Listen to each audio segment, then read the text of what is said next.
Hey everybody, welcome to Sophisticakes by Mary. For this tutorial, I'm going to show you this single tier quinceañera cake that actually was one of a trio, but this one I thought would be really interesting to show you how I did it. This is a brushed embroidery technique with buttercream and some bas relief with some fondant accents, some birds, and some flowers. So if this sounds interesting to you, please stay tuned and we'll get to the details right after the intro.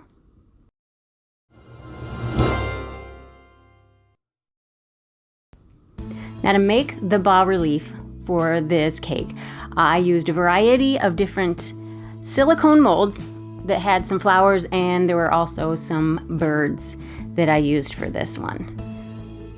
So what I'm going to use inside of these molds is I'm going to cornstarch the molds, and I'm going to use some fondant, just regular fondant, white fondant, and then I'm going to add some details later.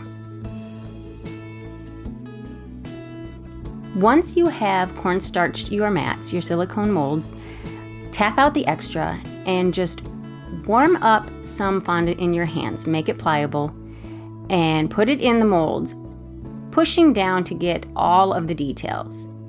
And scrape off or cut off the excess off of the top. Now you're going to do this 5,000 times. That's what it seems like. This is a very labor-intensive, time-intensive process, but the end result is well worth it. So what I think I'll do is just let you watch this, and I'll get back to you after you see how the fondant is placed in the molds.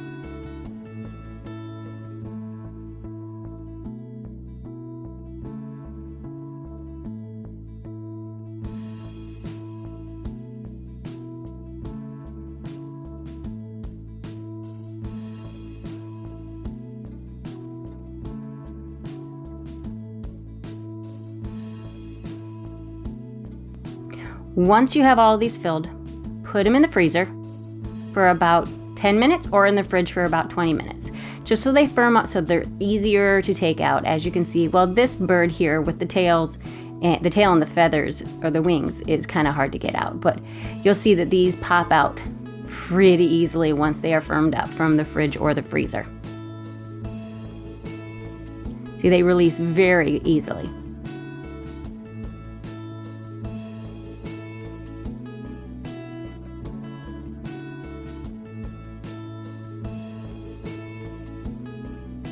I think these are gorgeous.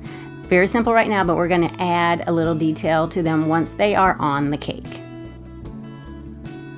Now I'm going to level the cakes. I did 3 layers of cake with 2 layers of filling. And I'm using this Wilton cake leveler this time. Normally I use my serrated knife, and I'm fine with that. That works too, but I felt lazy this day. Not lazy, but it was sitting there. I might as well use it. Then on, make sure that all of the layers all the tiers are the same height. And I'm using some simple syrup just to keep it moist. I'm gonna stack them up and put it to the side until I'm ready for them. And just put a little buttercream on the board. The board itself is the same size as the layer of cake. Do a thickened dam, and I believe this was cream cheese buttercream filling on a strawberry cake. The strawberry itself is not real pink, but you could add some pink or red to it if you want the aesthetic look of what you visualize as a strawberry flavor. But if you work with strawberries, fresh strawberries, you know that most of the time they are not real red, especially when you puree them and add them to a cake. But the flavor is definitely there. Now I'm just pulling that side edge in a little bit because cream cheese it's finicky. It can get a little soft. So I kind of pulled that over the top to try to lock it in a little bit. That's just a little trick I do. You don't have to do it. The buttercream the dam is still thickened up. But I'm doing a crumb coat, just squeezing out what I had left over in the bag. And a crumb coat is just a thin layer of frosting that's going to lock in those crumbs. So when you do your final layer of buttercream on the cake, you're not going to have those crumbs peeking through. Now, this doesn't have to be perfect, just not real messy. And then the actual buttercream that you're going to see on the outside was a very pale blush pink. And I had popped it in the fridge for about 20 minutes before I did this next layer of buttercream. I'm going to use a scraper to get it as smooth as you can and pull that top lip into the center. Now, I popped it back in the fridge for another 20 minutes, and I'm doing a final layer of buttercream.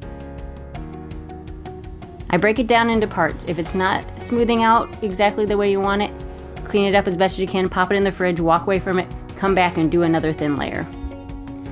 Now, after it's been in the fridge again for another 20 minutes, there's a lot of time involved in this, a lot of refrigeration time. I'm using these are my peony petal cutters, and I am marking the outline of the petals. You could do this freehand.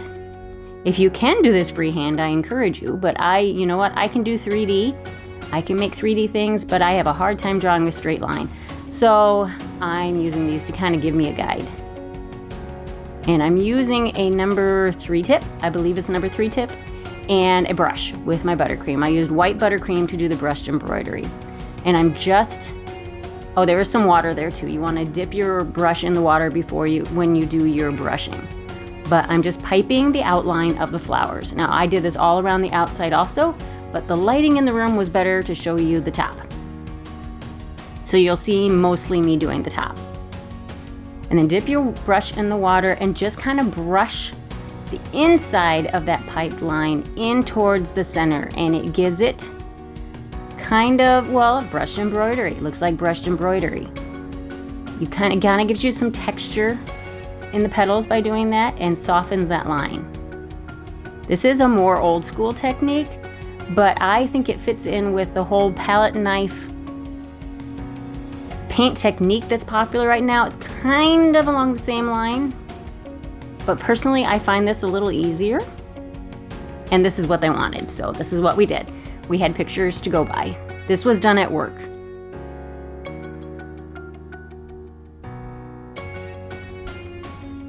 You're going to do this to all of your petals.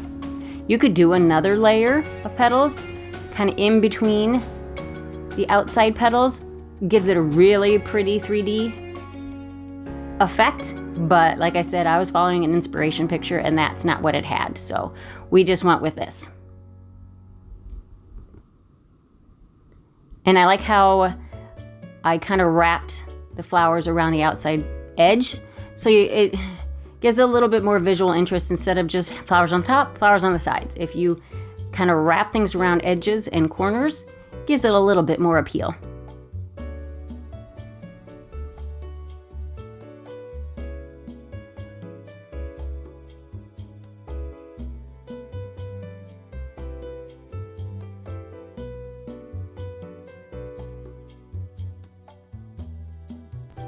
I used my Dresden tool to kind of rough up that buttercream towards the middle a little bit, just to give it a little bit more texture. Make it a little bit more special. Then I went in with a pastry brush and some brown petal dust. Just kind of stippling, that's hard to say. Words are hard. Stippling it in towards the center to give it some depth. This is just the dry powder. I didn't add any liquid to it at all.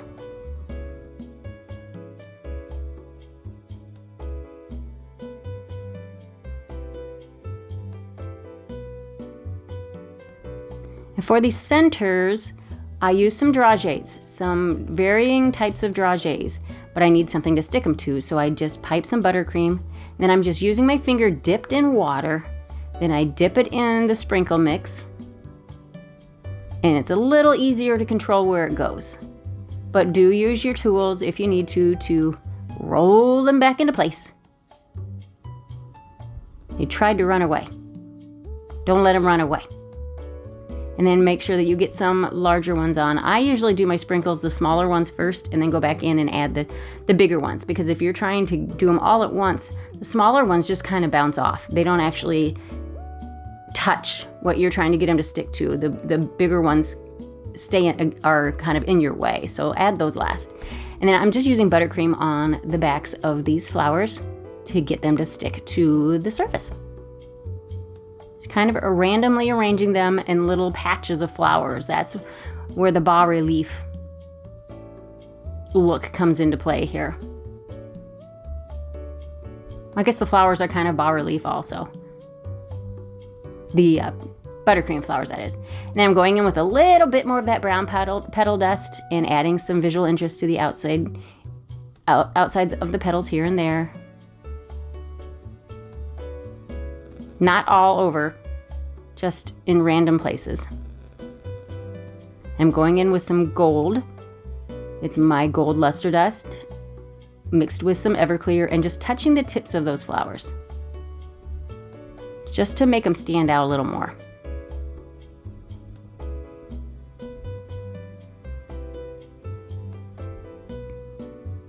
The effects on this cake are very subtle, soft, pretty, but very eye-catching.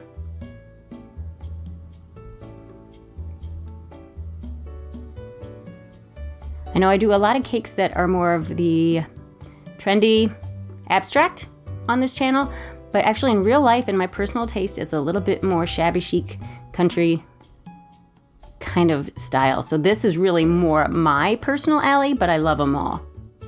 And there you go, guys. A Bas Relief brushed embroidery cake. I hope you like what you saw. And if you did, please like, subscribe, share, and let me know what you do and don't like. And then that way I know what you want to see from me. So I hope you enjoyed it and get something from it. And we'll catch you next time. Thanks, guys. Bye.